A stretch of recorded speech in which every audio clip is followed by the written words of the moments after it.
Oui, donc qu'est-ce que c'est que SVN? Non? Hop.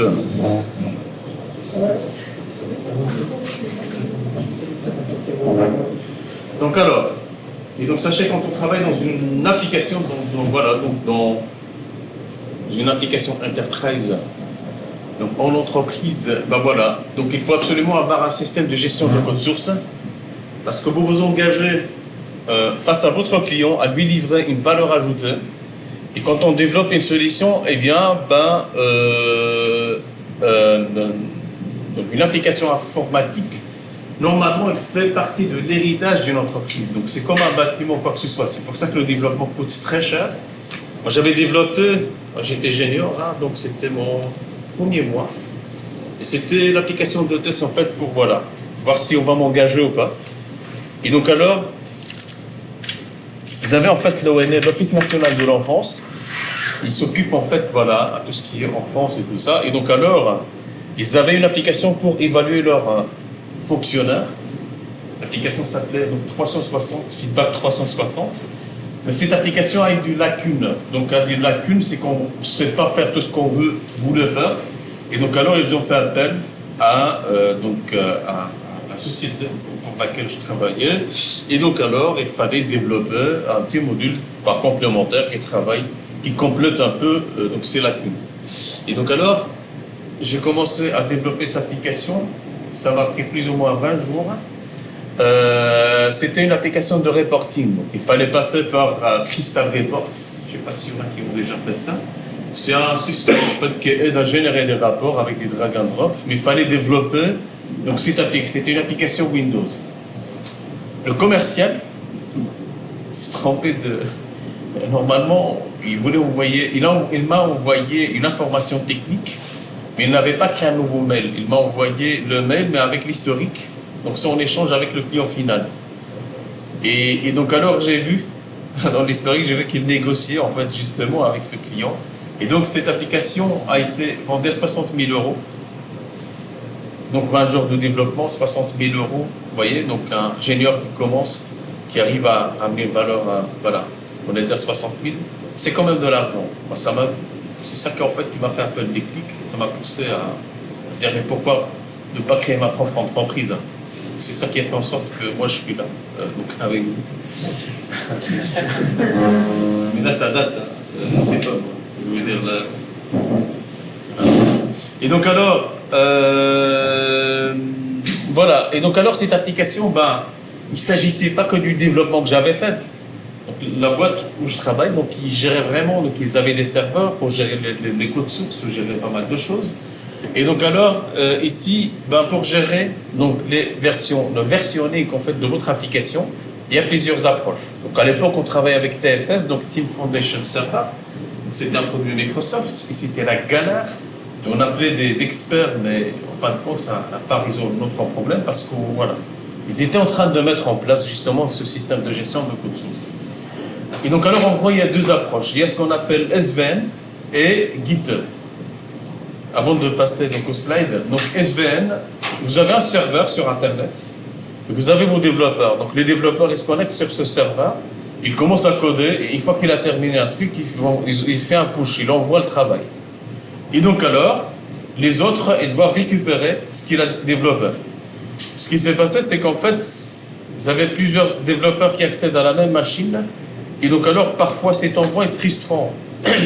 Quand vous cliquez sur push, vous attendez une seconde, 2 secondes, mais c'est un peu frustrant. Quand vous êtes en action et que vous cliquez, vous devez attendre un tout petit peu, c'est un peu frustrant. Maintenant, avec Git, c'était plus pareil. C'est un système de gestion de code source décentralisé. Ça veut dire que vous avez un serveur sur Internet, et vous avez une copie conforme, un dépôt dans un serveur, et vous avez une copie conforme de ce dépôt au niveau de vos machines, en local. Et donc alors, vous, quand vous faites des commits, quand vous envoyez votre travail, vous l'envoyez à ce sorte de proxy, en fait, à cette copie. Et c'est instantané, c'est exactement pareil quand vous faites un CTRL-S, quand vous sauvegardez votre code, en fait, donc sur Eclipse. Et donc alors, ça a résolu ce problème. Et donc la gestion de cette synchronisation entre le dépôt local, donc la machine, donc au niveau de la machine de chaque développeur et le serveur distant, est garanti par Git. Donc on ne se tracassait plus justement pour ce problème. Ça, c'est un très bon point. C'est pour ça que Git maintenant a été acheté dernièrement par Microsoft. Je ne sais pas si vous êtes au courant. Ils ont payé un montant énorme. Hein? Une somme astronomique. Une somme astronomique, ouais. Et GitHub maintenant, ben, c'est la propriété de Microsoft. Voilà. Et Git en général. Et donc alors, ben voilà, c'est pour ça qu'on l'appelle un système décentralisé. Et ce qu'on va faire nous ici, donc c'est on va comprendre les zones donc, et les workflows, le workflow de travail. Donc les commandes de base, on va voir un arbre de commit, comprendre les branches, manipuler les branches, comprendre cette. Donc la commande git checkout, c'est une commande qui s'écrit de la même manière, mais son utilisation dépend du contexte. Et comprendre la commande git reset. J'adore ce slide parce qu'il simplifie un peu la complexité de Git. Donc ici, imaginons que vous soyez en train de travailler sur un quelconque projet constitué d'une arborescence de fichiers tout à fait classique, comme celui-là par exemple, pour un petit projet Python. Si votre projet est géré par Git, on peut grosso modo considérer que votre arborescence n'est pas stockée une, mais 3 fois. Oui, je vais vous montrer juste une petite image qui illustre ce système décentralisé. Donc Git Decentralized, hop.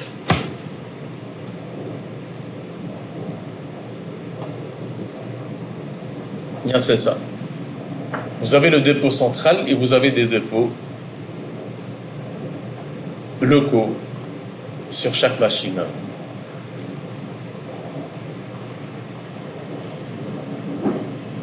Voilà, donc c'est ça. MyRepo.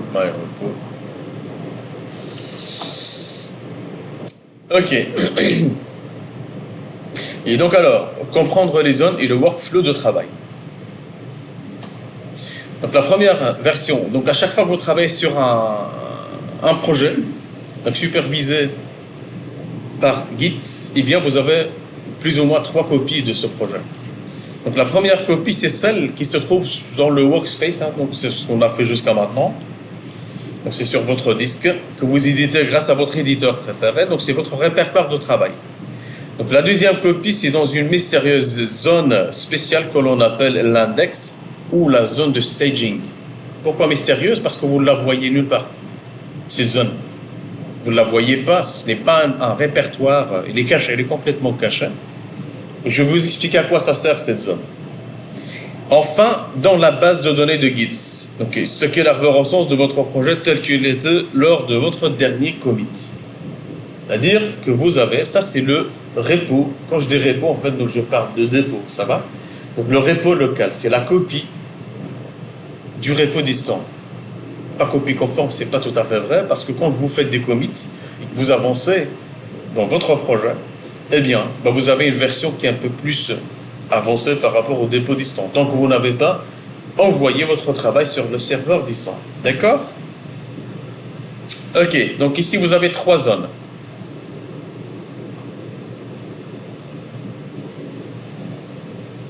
Ce qu'on avait fait, on avait fait cette opération une fois.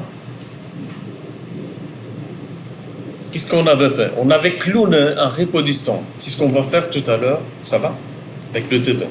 On va cloner, c'est-à-dire, c'est ceux qui ont utilisé donc GitHub et tout ça, vous avez un dépôt, un repo distant, et vous le clonez sur votre machine, donc pour vous approprier ce dépôt et vous faites évoluer votre repo en local. Et donc alors c'est pour ça que vous avez cette notion de clone. Donc ça c'est Gitkraken. J'ai utilisé des screenshots pour illustrer ces concepts. 1. Clone. 2. On va se connecter sur Gitkraken parce que GitLab, parce qu'il y a pas mal de plateformes justement qui vous permettent de gérer votre propre code source. C'est plus facile donc de se connecter sur un repo, sur un serveur. Comme ça, vous pouvez inviter des développeurs à collaborer dans le cadre du même projet.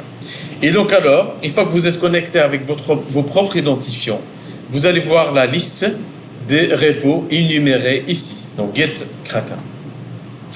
Et vous cliquez après sur Open New et vous allez voir le repo distant que vous pouvez ouvrir par après dans votre propre éditeur.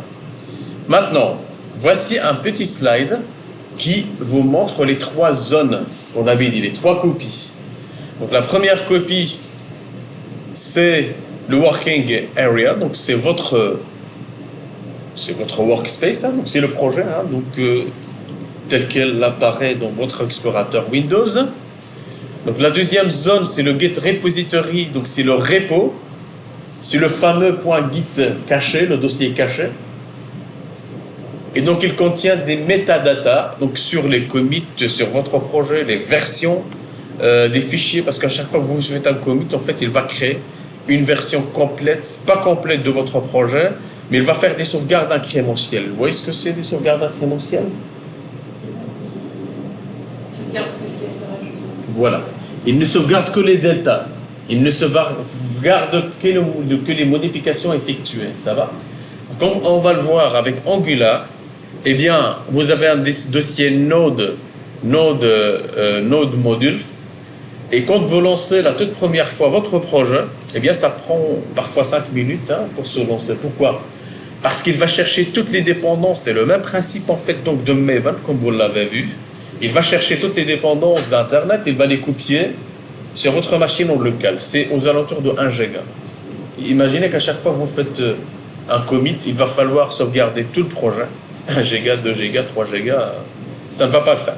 Et qu'est-ce qu'elle fait? Il ne sauvegarde que les modifications que vous avez faites. Là, ça devient intéressant. Donc alors ici, vous avez le Git Repository. Donc ça, c'est votre espace de travail. Ça, c'est le repo local, entre parenthèses copies conforme du repo distant. Et vous avez le Staging Area. C'est ce que vous avez vu sur GitKraken ici. On ne va pas le voir ici parce que je n'ai rien modifié. Hop. Mais vous allez voir tout à l'heure qu'il y a une zone ici. C'est là qu'on clique sur Stage All Changes, c'est ici. Ça va? Si vous travaillez sur les produits et qu'à un moment donné, vous avez dû modifier quelque chose dans un fichier client ou autre chose, vous avez la possibilité de filtrer ce que vous allez committer. Comme ça, vous donnez un nom consistant, atomique, parlant de votre commit. Si vous avez implémenté les crudes produits, bah vous mettez added 2 points. Crude produit. Vous ne devez pas avoir autre chose que les fichiers que vous avez modifiés pour les produits. Sans cette staging area, vous n'avez pas la possibilité de le faire. Vos commits vont être n'importe quoi parce qu'ils vont contenir tout ce que vous avez modifié par inadvertance ou bien vous le voulez. Donc, ici, vous avez la possibilité de filtrer ce que vous allez envoyer sur le serveur distant. Et donc alors, on revient sur qu'est-ce qu'un bon commit. C'est grâce à cette zone temporaire que nous avons la possibilité de créer des bons commits. Mais qu'est-ce que c'est qu'un bon commit? Un bon commit est un commit atomique, donc il ne concerne qu'une chose et une seule. Il est le plus petit possible tout en restant cohérent. Pourquoi? Parce qu'il ne sauvegarde que les deltas. Et justement, c'est pour éviter de se retrouver avec un commit contenant donc des modifications totalement indépendantes. Et donc alors ces commits, si vous avez plusieurs modifications, donc ces modifications doivent faire l'objet à des commits séparés. Et c'est à ça que ça sert la zone de staging. Je ne parle pas de stash, mais staging, ça va?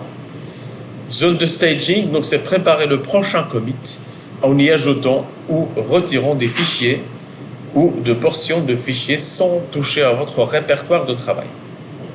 Sachez qu'on peut committer des morceaux de fichiers, pas forcément le fichier en son entièreté.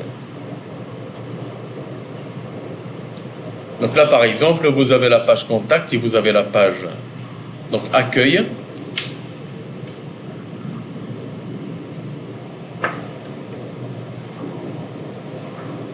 Donc ici, on peut committer un seul fichier, donc voilà, pas forcément les deux, parce qu'on travaille sur la page accueil. Donc je vais le faire moi ici.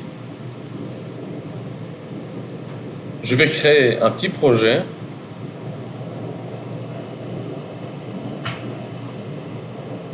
Je vais l'appeler. Et ça, je ne vais même pas sur Eclipse. Donc je vais simplement appeler ce projet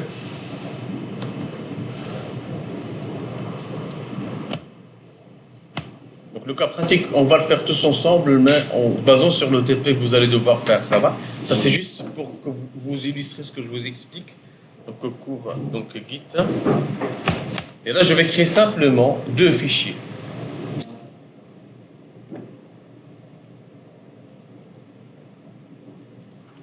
Le premier, je vais l'appeler index, donc point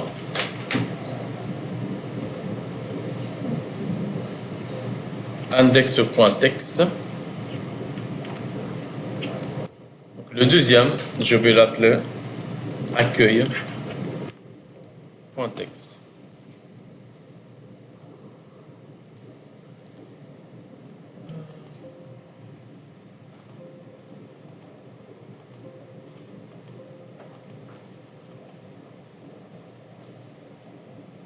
Et je vais les ouvrir. Vous installerez à un moment donné Sublime Text si vous ne l'avez pas encore fait.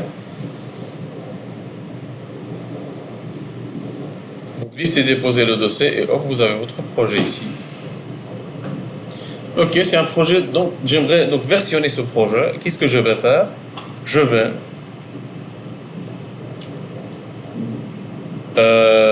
ajouter, donc créer, initialiser un nouveau repository, donc local only. Donc je vais l'appeler donc cours Git. Et là, je vais simplement donc pointer vers ce dossier. Et je crée mon repo. Donc il me crée un commit par défaut, initial commit. Si vous allez voir ici. Ah oui. Et donc alors, il m'avait créé un dossier dans un dossier. Hop. Je vais recommencer. Il ne faudra pas. Si. Non, bien sûr. Pour vous montrer l'erreur que j'ai faite et vous l'évitiez. Évitez cette erreur. Donc je vais faire comme ça. Je vire ça. Hop.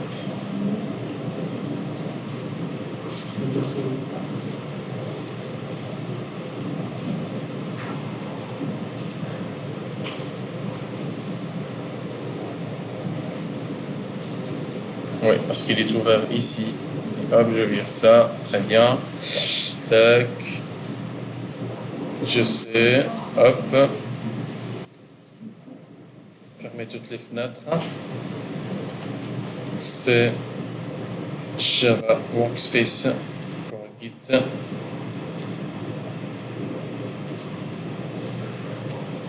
Donc là, je renomme ce dossier et je vais sur Git Kraken.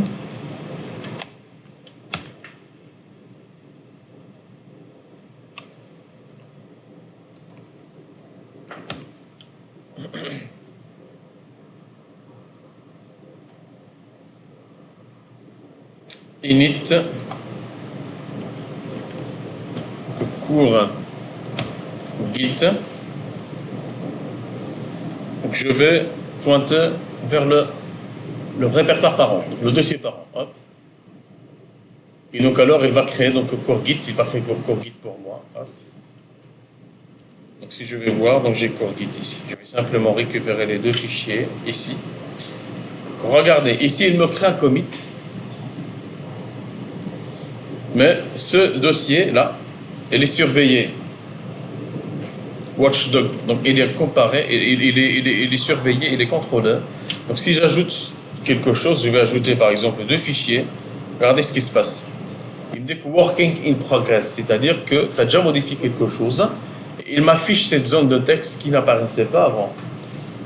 Hop, quand je clique ici, il m'affiche en fait donc les modifications avec des petits symboles. Donc le plus ici en vert, c'est que ce fichier a été ajouté. Celui-là aussi, ils sont où? Ils sont in staged. Ils ne sont pas mis dans une liste d'attente pour qu'ils soient sélectionnés en fait dans le commit que je vais faire. Voilà. Maintenant, je supprime index.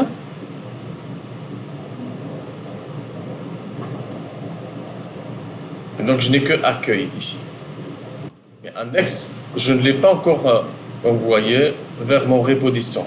Ça va? Quand je le supprime, eh bien, il va le supprimer tout simplement. Le problème, c'est quand j'envoie ce fichier index dans mon repo et que je le supprime ici, vous allez voir index, mais avec alors un signe moins ici. D'accord? Qu'est-ce qu'il fait? Il va mettre dans une liste d'attente les actions que vous allez faire. Et il va les répercuter sur le repo distant. D'accord? Donc alors, je vais faire un CTRL Z. Il va me le remettre ici. Et là, je vais ajouter. On va respecter tous une convention de nommage. Parce que quand vous serez donc sur des vrais projets, eh bien l'architecte ou bien le chef de projet aura accès à cet historique. Comme ça, quand il y a des problèmes donc chez le client, vous avez tous un historique sur lequel vous allez inspecter ou bien diagnostiquer la situation. Eh bien, chaque développeur, voilà, X, en fait, il a ajouté le truc, l'autre, il l'a enlevé. Et donc, alors, vous avez une base sur laquelle vous pouvez donc trouver la solution. Et donc, added, 2 points, to files. Ça va chaque fois statut, 2 points, et puis une petite description. Qu'est-ce que je vais faire ici? Je vais faire 2 commits. Je vais faire un bon commit, ça va? Added, accueil, file. Eh bien, regardez, soit alors je clique sur Stage All Changes, et qu'est-ce qu'il va faire? Il va les envoyer. Il va les sélectionner, soit alors, je peux le faire un par un. Hop, eh bien je sélectionne accueil, mais pas index. Une fois que j'ai préparé ma liste ici, donc si je veux consulter ce qui a été fait dans ce fichier, je clique une seule fois, pas deux. Il va m'afficher la version avant et la version après. Avant en rouge, après en vert.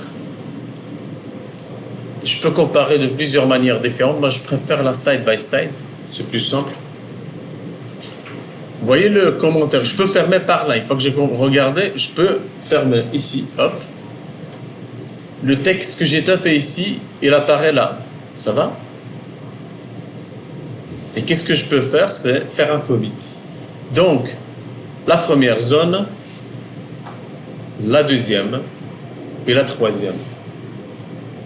Ça, c'est le repo local.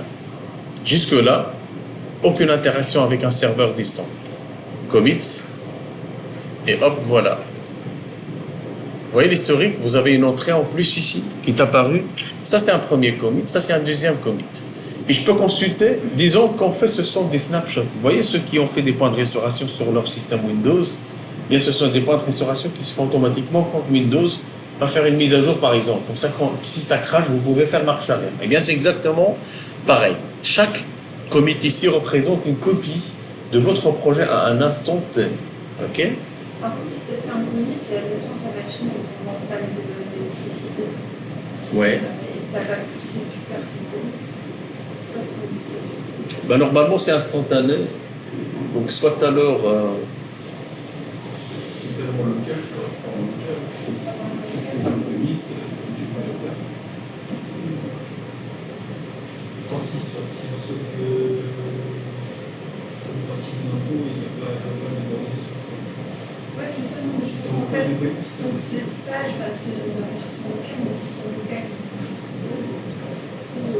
Quand tu n'as pas poussé, c'est pas... Parce qu'on dit qu'il fallait pousser régulièrement, parce que sinon, tu faisais pas. Bah, maintenant, normalement, c'est instantané. Au pire des cas, si ça arrive, c'est pas grave. Donc, tu as le tout dernier commit, hein, donc il contient. C'est pour ça qu'on incite les développeurs à faire de plus en plus de commits. Vous le faites, ne vous tracassez pas, parce qu'en fait, c'est rapide et c'est moins coûteux d'un point de vue espace. Vous le faites. Pourquoi? Parce qu'avec Git, à chaque fois, vous ne devez, avec Git, les commits que vous faites, vous les faites en local. Imaginez que si vous les faites à distance et que tout le monde travaille sur le même projet, eh bien, à chaque fois que vous faites un commit vers un serveur distant, vous dévalidez le dernier pool que les autres développeurs ont récupéré. Vous rendez le dernier pool obsolète, deprecated, vous voyez? Mathieu, par exemple, il va faire un pull le matin. Regardez, ça c'est le rituel spirituel du développeur. Le matin, il faut faire un pull. Ça va? Vous ne devez pas réfléchir. Vous prenez votre petit déjeuner, et bien avec le petit déjeuner, ou bien le café. À chaque fois que vous mettez une tasse de café, pull. Ça va? Vous faites un pull. Que les autres ont fait des push ou pas, vous faites un pull. Le soir, avant de partir, vous faites un push. Bon, ce n'est pas catégorique. En fait, à chaque fois que vous terminez une fonctionnalité consistante, vous la testez d'abord. Jamais faire un push d'un code qui ne fonctionne pas.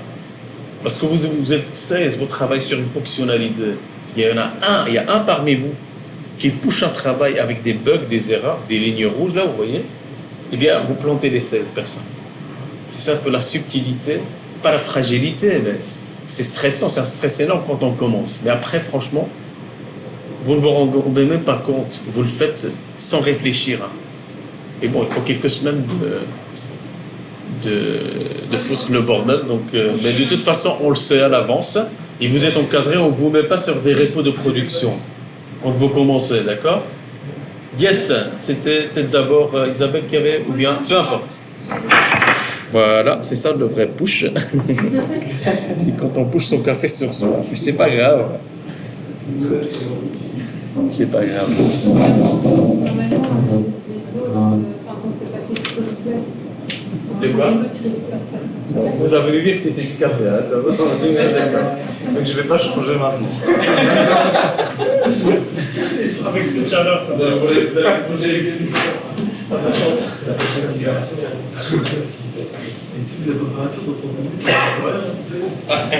Avec le café, je ne suis pas sûr, mais je ne sais pas. Ouais. Peut-être. Oui, Isabelle? Oui, je disais. C'est fait. Oh. Non, je disais, mais quand tu bouges sur ta C'est du café encore une fois. les autres, ils récupèrent pas ton travail avant. Oui, parce que attends, j'insiste. Normalement, C'est l'effet Albin, c'est ça.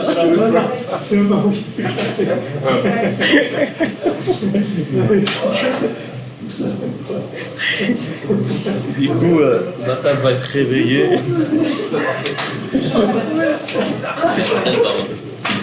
Allez, on va centraliser la discussion, ok? Petite pause café en pratique. Ouais. ouais, non, je disais juste que quand on touche notre travail, on touche sur la branche à nous en distant. Donc en fait, même les autres, quand ils pullent, le temps qu'on n'a pas fait une pull request et qu'on n'a pas intégré notre travail de notre branche à celle de la master, personne va récupérer notre travail. C'est ça. Ce qu'explique en fait Isabelle, c'est quelque chose qu'on va voir tout à l'heure, mais c'est juste parce qu'on n'a pas encore vu les branches et les pull requests.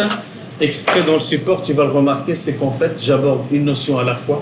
Là, tu as dit 3 choses, mais énormes. Il faut plusieurs semaines pour les maîtriser, hein, ça va? Et donc, c'est pour ça qu'en fait, la difficulté d'un support, c'est faire abstraction et aborder un seul concept à la fois. Mais ce que tu as dit, on va y arriver. À un moment donné, on va parler sur tout ça.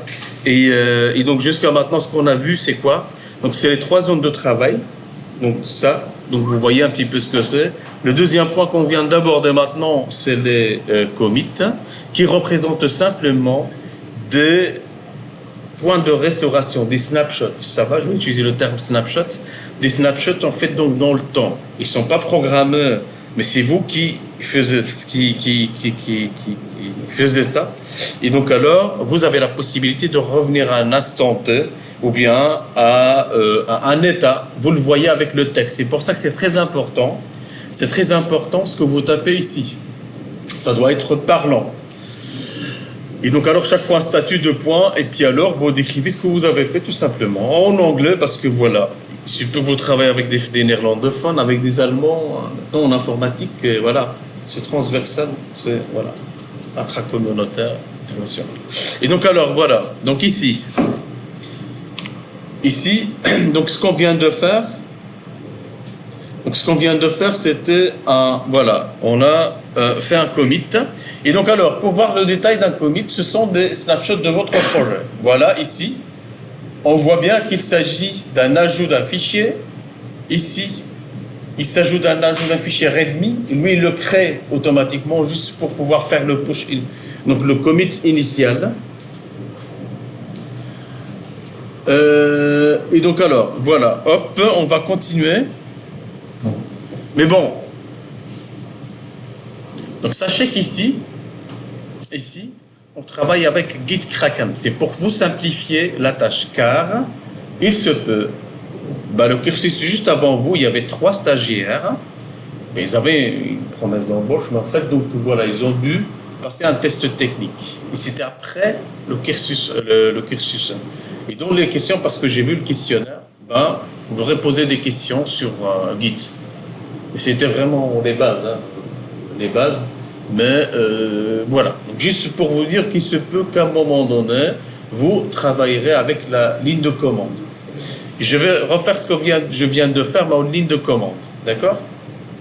Et donc alors, en ligne de commande, vous allez, je pense que ce n'est pas encore installé, donc c'est Git version Windows, vous installez simplement un exécutable, et du coup vous avez un shell. Ouais. Moi je l'ai installé, on va l'installer tout à l'heure, donc ici, regardez, dans n'importe quel dossier, là on est là, vous voyez, donc j'ai mon dépôt local ici, je fais un clic droit, vous allez avoir aussi le Git bash here, donc je clique sur celui-là. Ici, je vais pouvoir exécuter, mais en ligne de commande. Je ne sais pas comment agrandir, en fait, le... Ah, c'est très bien, parfait. Super.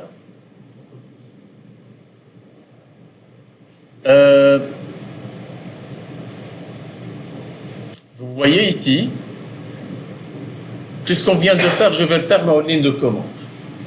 Donc, qu'est-ce qu'on a fait? On a créé 2 dossiers ici. Ensuite, on est sur ce qu'on appelle une branche. On verra ce que c'est. Il s'appelle master. Lui, il l'a créé par défaut. Là, qu'est-ce qu'on regarde? On est en train de regarder quoi? Les staging et puis les commits. Donc, vous pouvez à n'importe quel instant consulter l'état de votre repo en mettant git status. Là, il va vous afficher des informations. Interact files. Interact files, souvenez-vous ici qu'on avait ajouté accueil, mais index, on l'a laissé dans instaged files. Il est sauvegardé sur votre machine locale, mais elle n'a pas été renvoyée au dépôt local, au repo local. Donc ça veut dire qu'elle est intraquée, non traquée, non suivie en fait. Donc alors, qu'est-ce qu'on va faire? On va faire la même chose avec index. Et qu'est-ce qu'on va faire? On va, soit vous pouvez le glisser, déposer ici, vous cliquez sur Stage File, mais là on va le faire en ligne de commande. Eh bien, pour sélectionner ce candidat, le sélectionner pour qu'il fasse partie du prochain commit, on va taper la commande suivante, donc git, d'ailleurs il vous le dit, use git add to l'inclure le prochain commit. Git, espace, add, soit le nom du fichier, soit point. Si vous avez 36 000 fichiers, vous voulez l'envoyer en même temps, vous mettez point. Ça va? Tirer grand A. Et quoi? Tirer grand A. Voilà, c'est ça. Ou bien tirer grand A. Donc nous, on va mettre le nom du fichier, donc index, et je clique sur Enter. Donc il ne m'envoie aucun feedback. Moi, je vais le forcer à me dire ce qui s'est passé. Moi, je ne vois pas. Donc, qu'est-ce que je vais faire? Git status. À la place de la taper, flèche vers le haut, eh bien, j'ai Git status. Il va me l'afficher en vert. Ça va? Qu'est-ce qu'il est en train de me dire? New file index.txt. Donc, il a ajouté index ici. Quand je clique, il va descendre tout seul vers le bas. Voilà. L'action que vous faites ici, en mode design, là, vous le faites via la ligne de commande. Tester, ça marche, eh bien, je vais envoyer ce fichier vers mon repo distant. Eh bien, en ligne de commande, comment je vais faire ça? Je vais taper git espace.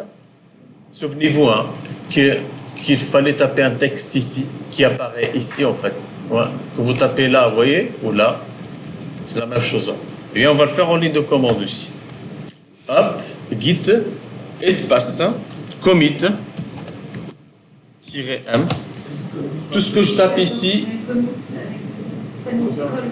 non, ça va, je vais corriger, effectivement. Commit. Vous avez un deuxième support qui contient vraiment toutes ces commandes avec les détails, avec des screenshots. Ça va? Donc vous avez ici donc commit, espace, -m, message, pour dire voilà. Donc je vais taper un message, je vais taper mon message ici. Et là je vais taper le added, index.txt. Quand je clique sur Enter, eh bien, un file change, donc 0 insertion, 0 deletion, donc create modes, et hop, si je clique là, et hop, il a ajouté un point d'entrée dans mon historique, added index.txt. Ça va? C'est ce qu'ils ont fait, GitKraken. Simplement, ils ont programmé une application qui fait appel à ces commandes derrière. Maintenant, je vais faire un git status. Hop. Git status, qu'est-ce qu'il dit? Je suis sur la branche master. Oubliez cette notion pour l'instant. Nothing to commits working tree clean. Donc, mon arbre de commits de travail est clean. Voilà, ensuite. Et donc le processus de commit avec Git, donc je développe en modifiant, en déplaçant, en supprimant des fichiers. Nous, qu'est-ce qu'on vient de faire? On vient de créer des fichiers. Hop, on va faire un petit test sur le cas d'une modification. Hop.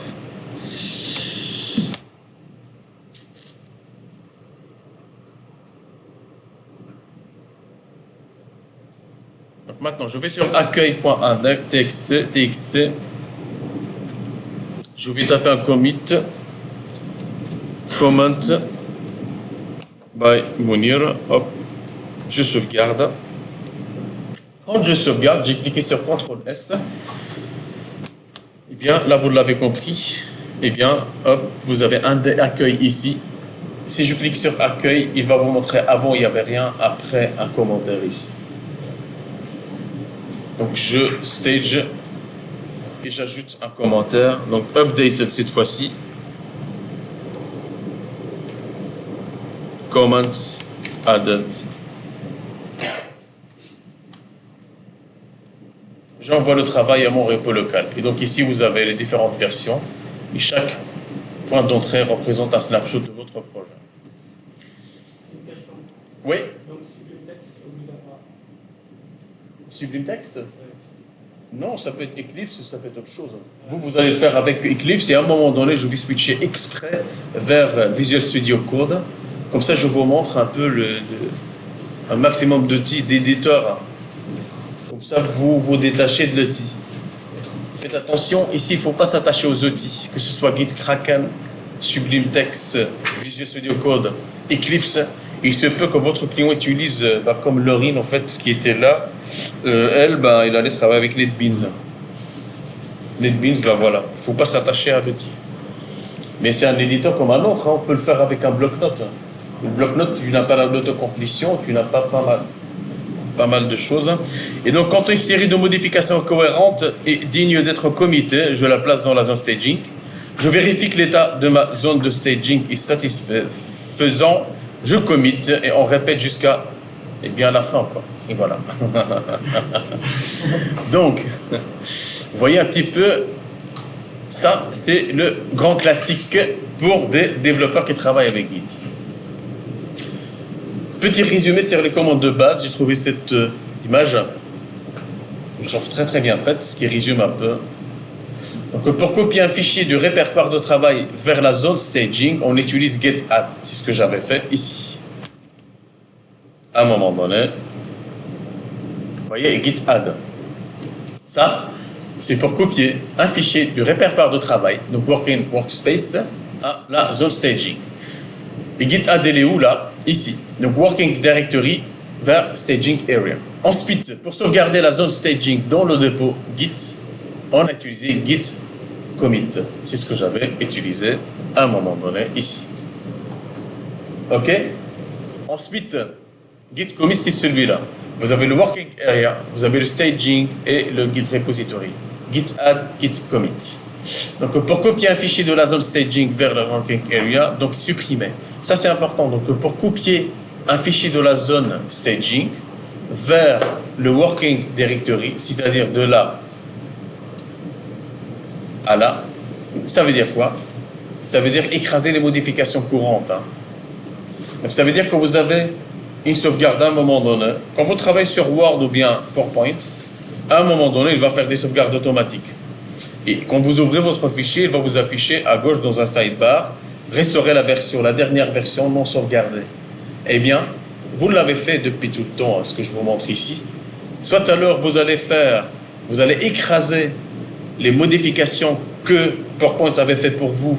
Et dans ce cas-là, vous faites une sorte de check-out en fait. Vous lui dites, moi ça ne m'intéresse pas les dernières modifications, retourne-moi. J'aimerais récupérer la dernière copie que j'ai sauvegardée moi-même. Et donc vous faites une sorte de check-out. Vous écrasez les modifications courantes parce que vous avez sauvegardé la toute dernière fois dans staging area. Ça va? C'est ce que vous aurez besoin dans check-out est utilisé dans plusieurs contextes. Souvenez-vous de ce contexte, c'est celui-là que vous aurez besoin. Et je vais vous montrer sur Git Kraken comment ça marche. Et donc alors, pour visualiser les modifications entre le répertoire de travail et la zone staging, on utilise Git diff. Donc, si vous faites ça dans une ligne de commande, c'est pas top quoi. Avoir deux versions comme ça. Pour visualiser les modifications entre la zone staging et le dernier commit, on utilise Git diff --cached. Voilà. Nous, on verra ça avec Git Kraken. Et donc alors, le Git checkout, c'est écraser ces modifications dans son dossier courant à partir du staging area. Et le Git reset, qu'est-ce qu'il fait? Il va écraser les modifications dans la zone staging. Je pense que j'ai sauté une phrase ici. Non. Donc ça, c'est pour récupérer la dernière version que vous avez dans votre repo en local. C'est ce que vous faites en fait quand le matin vous faites un pull, vous récupérez la version distante, et bien c'est ce que vous faites. Souvent on travaille sur des fichiers séparés, et donc quand vous faites un pull, vous récupérez le travail d'autres développeurs qui ont travaillé sur d'autres fichiers que les vôtres. Comme ça vous ne vous marchez pas sur des pieds. Ça va? Maintenant on va voir la notion d'arbre. Un arbre de commit, c'est quoi? Et comment sait-on quels fichiers sont différents d'une zone à l'autre? Bon, c'est grâce à GetStatus, c'est ce que je vous ai montré. Les fichiers qui sont différents d'une zone à l'autre sont affichés ici. Ils sont affichés ici. Là, on ne vous montre pas tout le projet, on vous montre simplement les fichiers qui ont été modifiés, ce qui explique en fait cette sauvegarde différentielle ou bien incrémentielle. Ensuite, un arbre de commit. Maintenant, que se passe-t-il lorsque les commits s'enchaînent? En fait, il suffit de comprendre qu'un commit, regardez, un commit c'est quoi? N'est rien d'autre qu'une structure qui contient quoi? Trois choses. Des métadonnées, donc l'auteur, la date, donc il contient toutes les informations de qui a fait quoi, quand et comment. D'accord? Une référence vers un ou plusieurs commits par an. Ça veut dire quoi? Ça veut dire que ce commit qui est là, il ne contient que là les deltas, les modifications, mais il n'a aucun sens lui seul en fait. Et lui, il se base sur son parent. C'est comme ça qu'il peut avoir un sens, mais lui tout seul ne veut rien dire. Il complète un commit par an. Et donc alors celui-là, il y a des métadatas qui contiennent des informations sur le commit par an. Une copie de l'arborescence du projet au moment du commit. Une copie de l'arborescence. Créer un commit, c'est donc rajouter une entrée dans la base de données Git. Et oui, donc vous savez, vous avez bien lu, donc à chaque commit, Git stocke de manière compressée. Donc il compresse même les différences, il va les compresser. C'est pour ça que c'est instantané. L'intégralité des fichiers qui ont été modifiés depuis le commit précédent, reconstruire le projet à un instant T à partir de l'historique est donc rapide comme l'éclair. Donc c'est comme quand vous faites un CTRL S. Pourquoi? Parce qu'en fait, l'action, c'est quoi? C'est sauvegarde. L'action, c'est juste un clic, mais le sens et la valeur ajoutée, c'est une copie de tout le projet. Là, vous avez en fait des commits qui ont chaque fois un parent. Et avec Git, l'historique du projet, donc on peut, voilà. Donc ici, si je suis sur ma ligne de commande et j'aimerais consulter l'historique, qu'est-ce que je vais faire? Je vais mettre un git log. Eh bien, voilà ce qu'il m'affiche. Git log, il va m'afficher tous les commits qu'on a fait jusqu'à maintenant. Ça, c'est le dernier. Et ça, c'est le premier. C'est initial commit. Pour chaque commit, vous avez un SHA, donc c'est un code unique, représentant ce commit. Souvent, on prend les 4, je pense les 5 ou les 4 premiers, qui et quand. D'accord? Deuxième commit, le troisième, le quatrième et le cinquième jusqu'au dernier. Maintenant, j'aimerais mettre en forme cet affichage barbare, mettre que git log espace tiré-graphe. Simplement, il va vous afficher ici. Bon, ça ne change pas grand-chose. Vous attendez à avoir un truc 3D, un 4D avec l'odeur et tout. Non, on n'est pas encore là. Non, vous rigolez, mais vous allez voir quand vous allez commencer à voir à travers avec plusieurs branches, vous allez voir un arbre qui, voilà, avec des branches et tout, avec des fleurs. Donc, voilà. Mais c'est ce que vous avez ici, hein, ça va?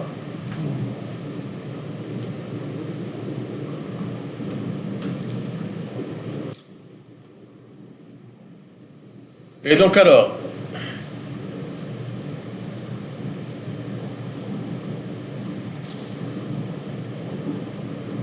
ça, il s'agit en fait donc d'une branche, ce que vous voyez là, une branche contenant des commits. C'est ce que vous avez là. La master que vous avez ici, c'est la branche principale. Pour l'instant, on n'a qu'une seule. On utilise les branches tout le temps, ou presque.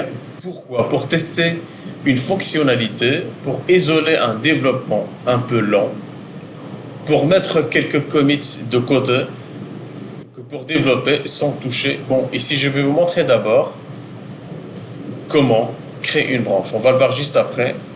Je pense que ce slide doit être déclaré après, pas avant. Donc ici,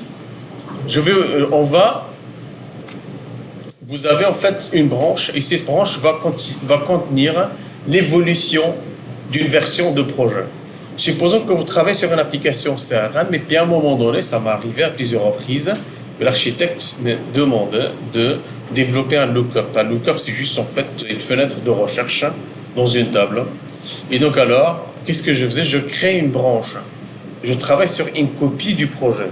Je laisse la version locale, donc je ne la touche pas, et je développe dans une copie parallèle. Si j'arrive jusqu'au bout et que le résultat est satisfaisant, eh bien je fusionne ce que j'ai développé avec la branche principale en local. Et sachez que ici, ça, il s'agit de la branche master. Cette branche, en fait, il ne faut pas la toucher.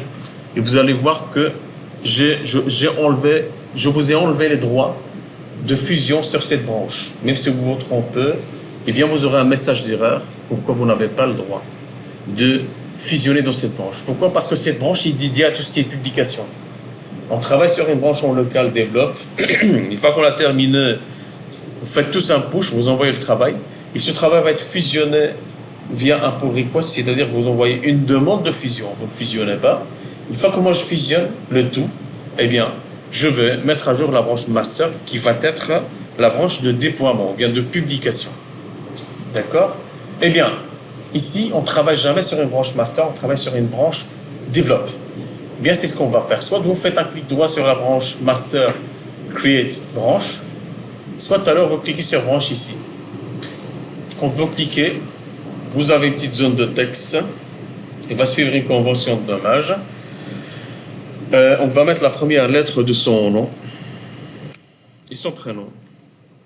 Entrée. Et hop, la branche a été créée.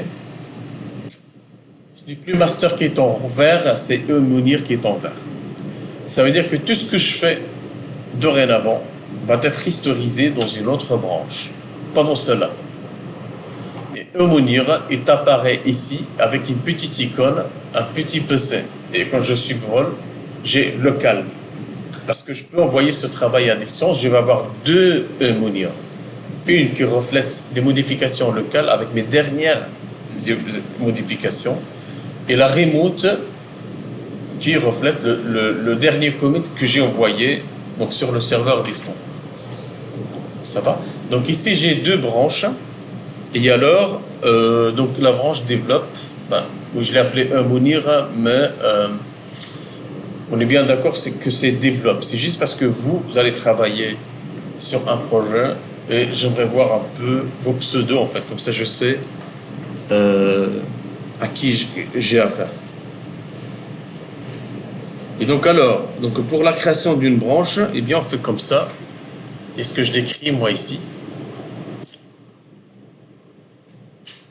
Create branche, je tape le nom de la branche. Et votre propre branche de développement apparaît ici, il doit être sélectionné. Ça va? Et il doit être sélectionné.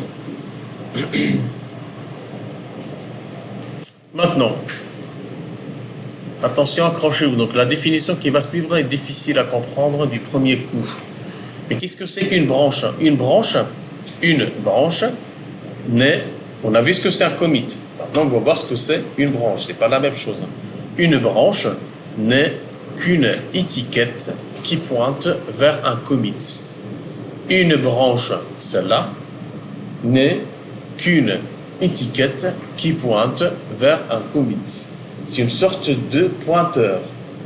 C'est un pointeur, c'est comme une variable de type référence en Java qui pointe vers un objet cercle, souvenez-vous.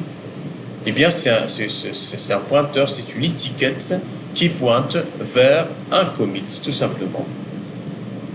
Eh bien, c'est tout. Après, c'était ironique ici, accrochez-vous. Donc, c'est une définition très simple. Ce n'est qu'une étiquette qui pointe vers un commit.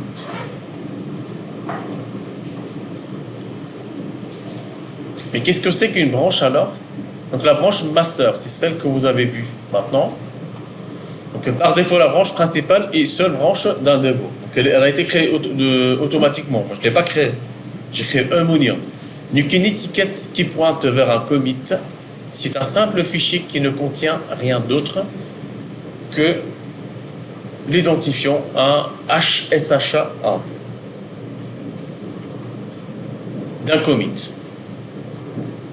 Mais SHA1, c'est quoi? Ben voilà. J'ai récupéré de Wikipédia, je pense, j'ai oublié la référence, il faut que je l'ajoute. Donc vous avez le fichier, vous avez un algorithme de hachage. Eh bien, en output, il va vous fournir un code. Eh bien, le code bizarre que vous avez vu tout à l'heure, le bash, ça va? L'objectif, c'est d'avoir un identifiant, ça va? Et dans le jargon Git, cette notion de nom référençant un commit s'appelle une référence. Eh bien, quand on parle de la référence, eh bien, on parle de cette valeur.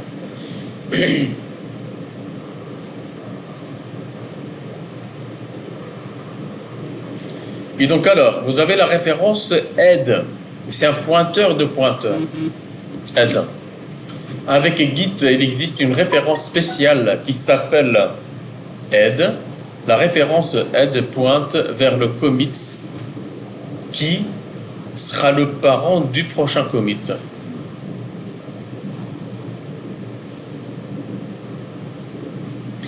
Donc, il existe une référence spéciale qui s'appelle aide, donc celle-là. La référence aide, celle-là, pointe vers le commit qui sera le parent du prochain commit. Donc ici, aide ne pointe pas directement vers un identifiant de commit, le aide. Le aide ne pointe pas directement vers, mais plutôt vers une branche. Par exemple, la master ici.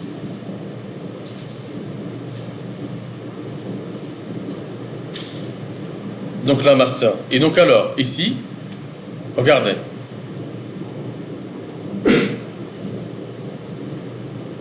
Donc quand vous créez un nouveau commit, c'est-à-dire quand vous cliquez sur le bouton qu'on a ici, ou bien quand on avait exécuté cette commande, donc commit, là, qu'est-ce qui se passe concrètement? Eh bien, un nouvel objet commit est créé avec pour parent le commit pointé par head. Un nouvel objet commit est créé avec pour parent donc le commit pointé par head. Donc le head en fait c'est juste un pointeur. C'est comme en fait quand vous échangez deux valeurs avec la valeur temp, et bien dans cette valeur temp vous mettez une valeur temporairement pour ne pas la perdre. Eh bien, pour ne pas perdre la référence vers le commit parent, hop, on prend cette référence, on va la mettre dans un pointeur temporaire qui est head. C'est pour ça qu'on dit que head pointe vers le commit parent. D'accord? La branche pointée par head pointe maintenant vers ce nouveau commit. Et vous avez une branche, la master ici, celle-là, pointe vers le nouveau commit qu'on vient de créer.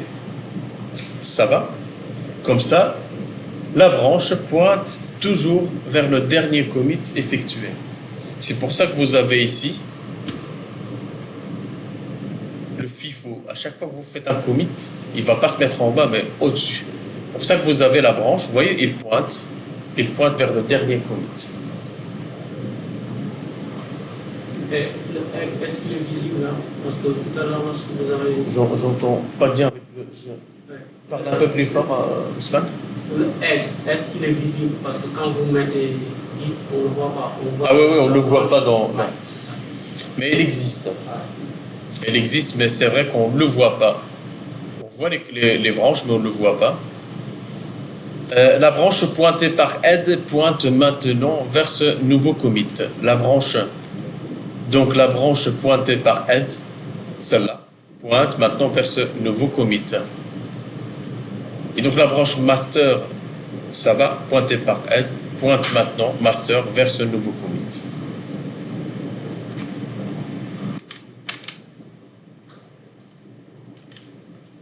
Ensuite, maintenant, on va voir comment manipuler les branches. Donc, on va principalement manipuler les branches grâce à deux commandes.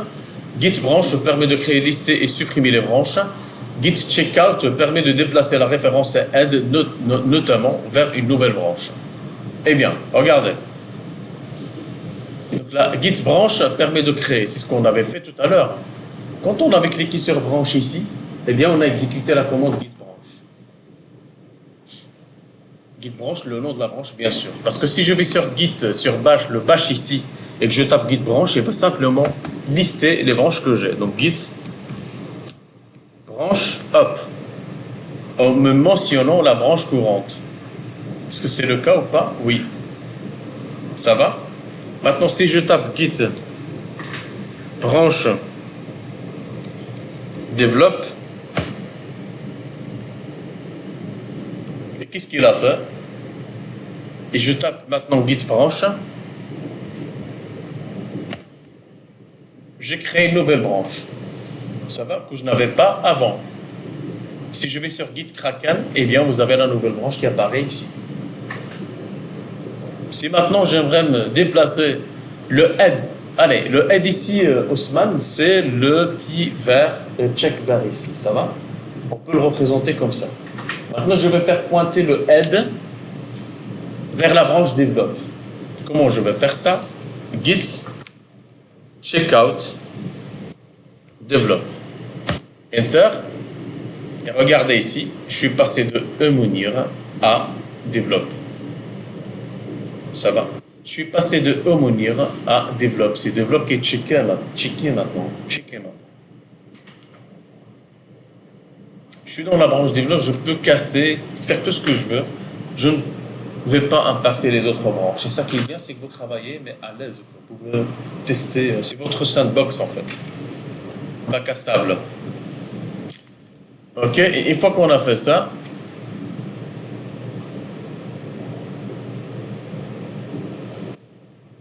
voilà, c'est les deux commandes que je viens de créer.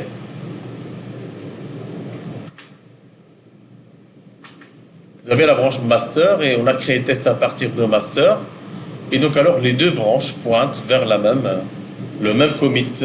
C'est que les deux cercles qui pointaient vers le même cercle avec le rayon 5, souvenez-vous, quand on change un commit ici, quand on modifie un fichier, eh bien il va être modifié pour l'autre branche, parce que cette branche pointe vers le même.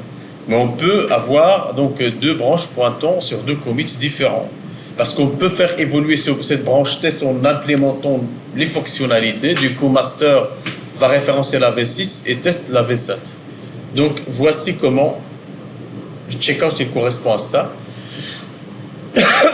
Travailler sur des branches, git branch, c'est ce que je viens d'exécuter avec vous.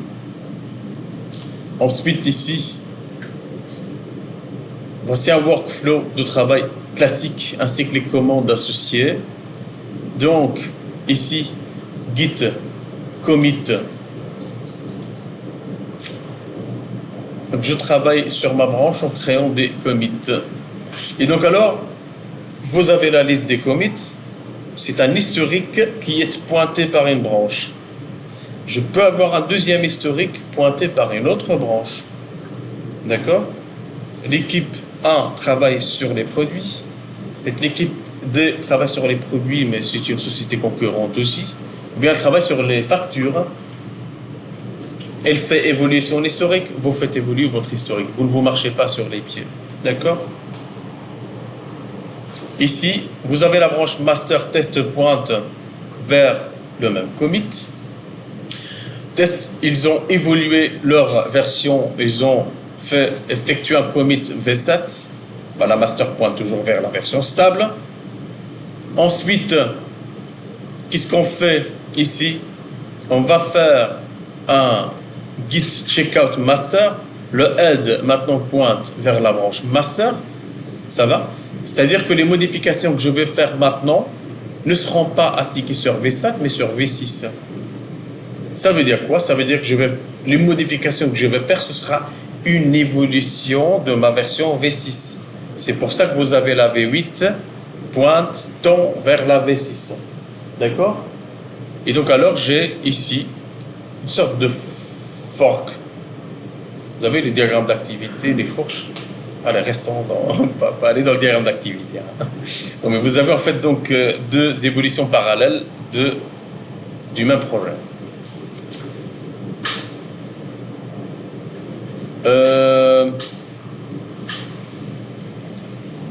Donc, qu'est-ce que je fais ici? Je sais pas, est-ce que j'aborde cette notion de fusion maintenant ou bien après la pause? Ceux qui veulent que je continue, lèvent leurs mains. Ceux qui veulent... Ok, ça va. Après la pause, alors, j'ai compris. Tout le monde qui me regarde comme ça. On se sent seul, quoi. Allez, on fait la pause.